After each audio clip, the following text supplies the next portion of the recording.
Welcome back to my series where I look at some of the world's greatest playwrights. Please do consider subscribing if you haven't yet, and do give this video a thumbs up if you enjoy it. Today we're looking at the work of Henrik Ibsen. Proves that decomposing organic matter is present in the water. Those parts are the only chance this town has of any kind of worthwhile future. I'm sure you understand that as well as I do. I tend to talk about the work of Ibsen quite a lot, and so I thought it was worth me getting my Ibsen loving out of the way quite early on in this series. There are many aspects of Ibsen's work that we could focus on.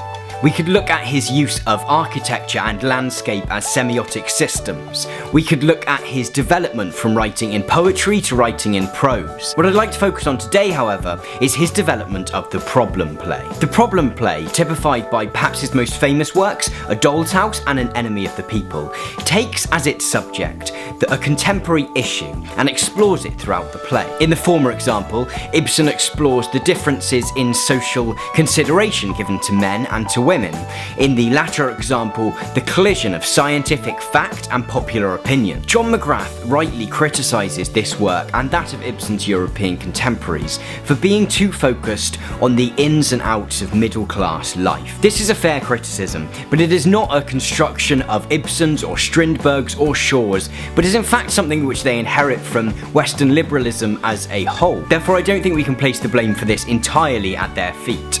So I'd like to bracket off that issue for today. What I'd like to focus on instead is Ibsen's ability to avoid resolution, to place the moral scales of his plays in such a balance that he leaves his audiences with nothing more than more questions rather than any fundamental, structured answers. It is a trait which many writers have tried to emulate, but very few have managed to completely reproduce since Ibsen. I'd like to focus today on An Enemy of the People, a play which has very contemporary resonances.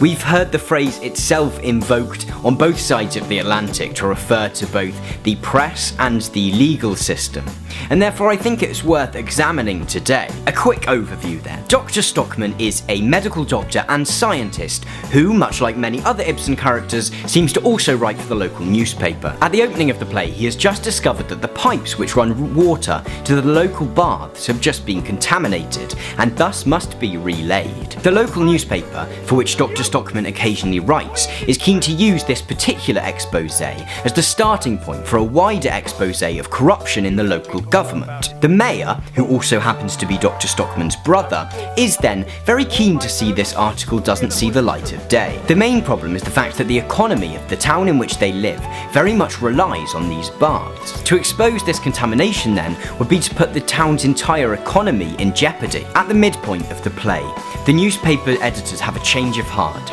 and turn the town against Dr. Stockman, thus setting up the central conceit of this play. The collision between what Dr. Stockman knows to be true and what the town want to believe is true. The term dialectical theatre wouldn't come into use until Bertolt Brecht used it to describe his own work towards the end of his career. The concept of the dialectical method generally was developed by Hegel, and it essentially means that you should first take one side of an argument, the thesis, before taking the antithesis, the opposing side of that argument, before finally resolving the two in some sort of synthesis, either a new direction that argument could go in, or something completely different altogether. This is not what Ibsen does. This synthesis is very much present in the work of Brecht, but also in the State of the Nation plays of David Edgar and the like, and essentially tends to mean the moral message that we go home with after having watched this play. However, the problem plays of Ibsen emphatically refuse such a resolution. During Act 2, Dr. Stockman is extolling the virtues of liberal democracy. As his fellow citizens agree with him, he is very much in favour of the idea of popular democracy. This very much represents the thesis of the play. The antithesis then comes when the newspaper editors turn the town against Dr. Stockman, and suddenly his thoughts towards democracy and this anti-fact populism which seems to be growing around him are less than positive. Now, the Brechtian or Hegelian response to this would, at the end of the play, be to synthesise these two arguments audience to perhaps present a different way of making decisions, based neither on the science of experts nor on the popular decision-making of the populace. What Ibsen does, however, is to present these two ideals as fundamentally irreconcilable. It is impossible for the idea of democracy and democracy to live purely alongside each other. Ultimately, this leaves us, the audience, with a sense of irresolution at the end of the play. In doing so, deferring the synthesis element of Hegel's method onto us. In doing so, Ibsen manages to throw up a debate whilst avoiding making any broad moralistic propagandist arguments. I believe we can see a similar notion in A Doll's House. While in a contemporary reading, it might be tempting to cast Torvald in the role of the villain of the piece. However, I believe that Torvald comes across more often than not as a weak man whose opinions and viewpoints, particularly towards women, are defined as much by the society which exists around him as from his own personal beliefs. Watching the play today, it seems like nothing more than common sense that Nora should leave at the end of it.